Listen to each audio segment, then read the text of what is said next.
Ena keessatti manni diigamaa jira moo diigamaan jiru isin warroota biyyoota ambaa jirtan maal quba qabdu? Biyya keenya keessatti wantoonni ta'amaa jiru waan bareedaadhallee waan immoo hin jiraa miti. Diigamaa ka diigamoo seeraan diigamaa seera sii kennamaa kana jechuudha. Mootummaan gaafa ka'ee waan tokko sirraa diige akka duraanii san diigee bira kutaan jiru. Diigee bira deemaan jiru amma jechuudha. Yeroo ammaa kanatti jechuudha. Biyya keenya keessatti karaa irra oole karaa sirreessuuf biyya kana akka isiin guddatu taasisuudha. Mootummaa wantoota hedduu ifaajaa jira jechuudha. Assalaamu alaykum warahmatullahi wabarakatuh. Akkam jirtu naga keessan fayyaa keessan isiniin jecha video keenya kana hamma tokko like godha. Ijoollee warroota video kana nageen akka biraan geetaniif like jabeessaa, subscribe illee godha, comment keessan illee wantoota barbaadan gaafachuu mirga qabdan isin heeyyameen jira. Akkasuma hordoftoota kabajamtoota kiyyaa wantoonni amma yeroo ammaa kanatti ta'amaa jiru biyya keenya keessatti maaltu jira, maaltu ta'amaa jira, maaltu hin taamne ka jedhamuutu dhugaa rabbii dubbachuuf jechuudha. Wantoonni ta'amaa jiru manni diigamaa ni jira.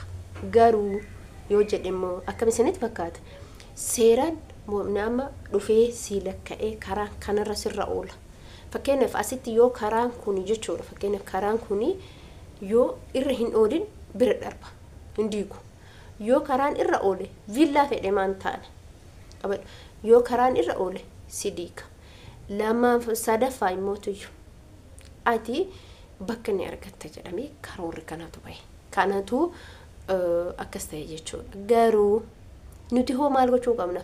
Warroonni duraan caraqaa bitanii caraqaa qabdan foormeeshina garagaraa qorachuu qabdan. Maal keessa jirti biyyiti? Akkamitti jira? Akkamitti arganna? Ka jedhu kana isin maatiin keessan dirqama waan kana argachuuf dirqama erga amma mootummaanii erga akka duraanii irra diinee dhiifnu bakka kenninaaf erga mootummaan jedhe maal gootan isin fakkaateera?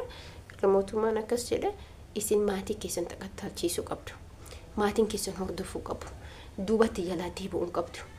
Waan ta'u hundumaanuu bira dhaabbachuu qabdu maatii keessan bira. Maaliif yeroo amma kana jechuudha.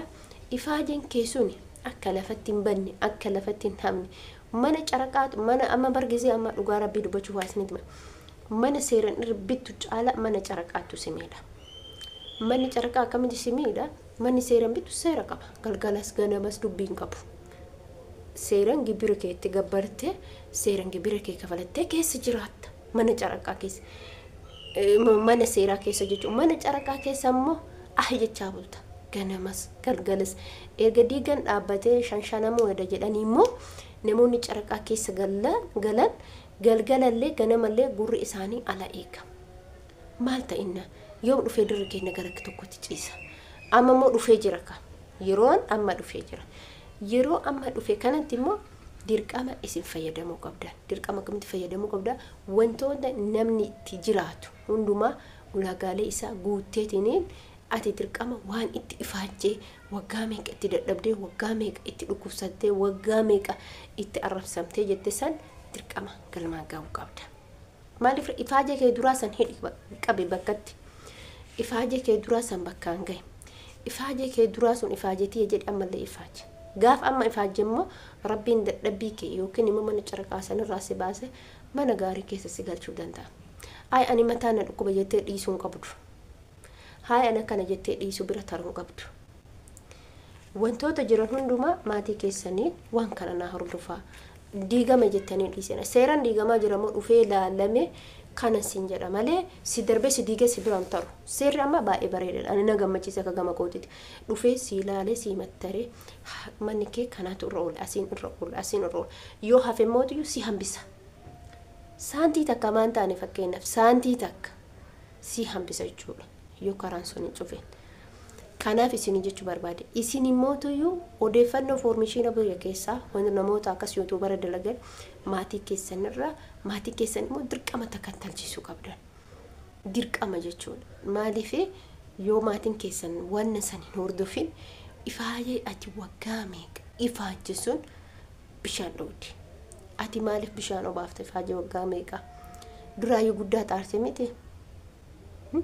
Namoonni waan akkasii barbaadan namoonni garamiin yoo namoonni fakkeenyaaf ijoolleen warroonni caraqaa jirtan keessan jechuudha keessan na dubbisuu hin dandeettan ijoolleen biyyoota ambaa jirtanii wantoota akkanaa kana rakkanni nu gargaaru yoo jettanillee dirqama isin gargaaruu danda'a maaliif akka anis isin keessa jira waan ta'eef dirqama namoonni aloo jettanii karaa kamiin ani mana bakka kanaa qaba bakkuma barbaadanitti ani mana bakka kamaa keessattuu ijoolleen naannoo boolloo jirtan asiin eessa jedhama hundumtu keessanuu bakka jirtan irratti lafa irratti jiraatan caraqaa irratti yoo wanti kun akkamii karaa kamiin furmaata goonatti furmaanni karaa hundumaan hin jira garuu immoo waan seera mootummaa waan kana dalagaa jira amma gizee duraasan jechuudha namoota meeqarraa dhiigame namoota meeqatu bakka lubbuu isaanii dhabe ulfarraa ta'etti daa'imarraa ta'etti dargaggeessarraa ta'etti jaartirraa ta'etti garuu amma akka gizee duraasan miti sitti himaa meeshaa kee yaafatta qorqorroo kee hin kaafatta qorqorroo kee gaafa kaafatte mootummaa si fakkaatare qorqorroo kaafadhu siin jedha meeshaa yaafadhu siin jedha isin galee kanaaf jechuudha isin hin mootu dirqama maal gochuu qabdan ulaagaalee kana gootuu qabdan ulaagaaleen isin guutaman maatiin keessan hanga gaafa mana sana lafas ta'e manas ta'e argatutti wallaahi lasiin jechuudha manas argadhu lafas argadhu hanga saniitti irraa hafuun qabu takkattaluu qaba waan kana jechuudha duuka tattaafachuu qaba waan kana jechuudha irra dhaabbachuu qabu argate saanaan argate alhamdulillah rabbil alamin rabbiin himootuyyuu oboleen kee waan dalaydan xiqqurraa guddura rabbiin isin hin dhabsise wallahi namni ifaajee gaafa keessaa galu ni ulfaata maaliif ni ulfaata dhugaa rabbii dubbachuuf jechuudha kanaaf manatiin gochuu qabdan dirqama wantoota ani isinin jedhe kana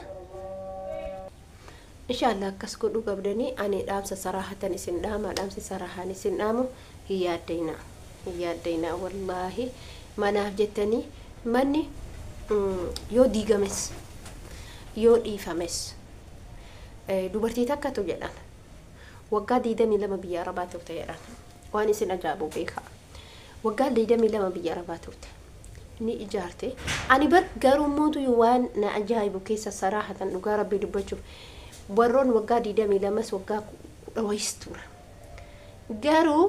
garuu jechuudha dubartii san seenaa baay'ee garaa nama nyaatu dubartii kana isin fite seenaa dubartii kana isin fite gaaf kana dubartiin kun waggaa 22 biyyaan baa turte mana akkuma biyya arabaa sanitti ijaaratte alaatitti ifaa hin beeytanii miti ifaa gurguddaa biyya arabaa kana agartanii as keessa sanii jira warroonni qabeenya qabanii galfattu ala turtee wantoota akkasiisan jechuudha hojjette mana mastaawatiin mana jechuudha dhiyoo kan hin beeytanii miti diggaa dhiyoo kanaa jechuudha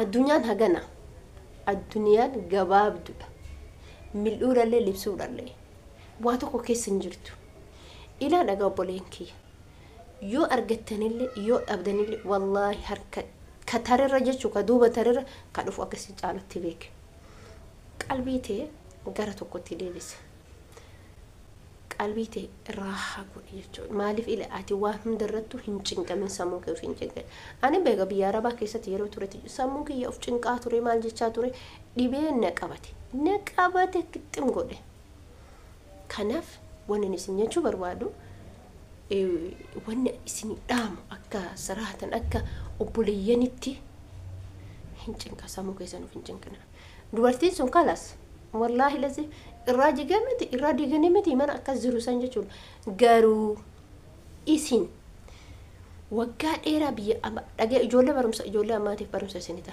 abadan lafa caraqaa hin biteen waggaa dheeraa biyya ambaataniiti akkamitti lafa caraqaa irratti viillaa ijaarte bar mootummaan kun har'aa miti mootummaa meeqatu tare mootummaa gizee mallasirraa jedhan laala yoo dubbatan amma jechuudha maatiin gaafa dubbatu gizee mallasirra waa'ee caraqaa hin dubbata jedhan abiyyis dubbachaa ture Haayile Maariyaam eenyuunis namti jessaan innis dabuubis mootummaa dabuubii sunillee dubbachaa ture kuni beekamaadha fakkeenyaaf abiyyi yoo ka bu'u taa'ee yoo fakkeenya Jowaari yoo aangoo ka qabatu taate isinii murtee ummata keenya guutumatti Itoophiyaa guututti Oromoo maaliin jedhina dhugaa rabbii dubbachuuf nama hundumaa Itoophiyaa warroonni namoonni biyya kana keessa Itoophiyaa keessa jiraatan lafa caraqaa bitanii jiraatan taanaan isaanii murteen isaanii sanuma sunis ni gidii gabar abii qofan jedhina miti dhugaa dubbatu wayya kanaaf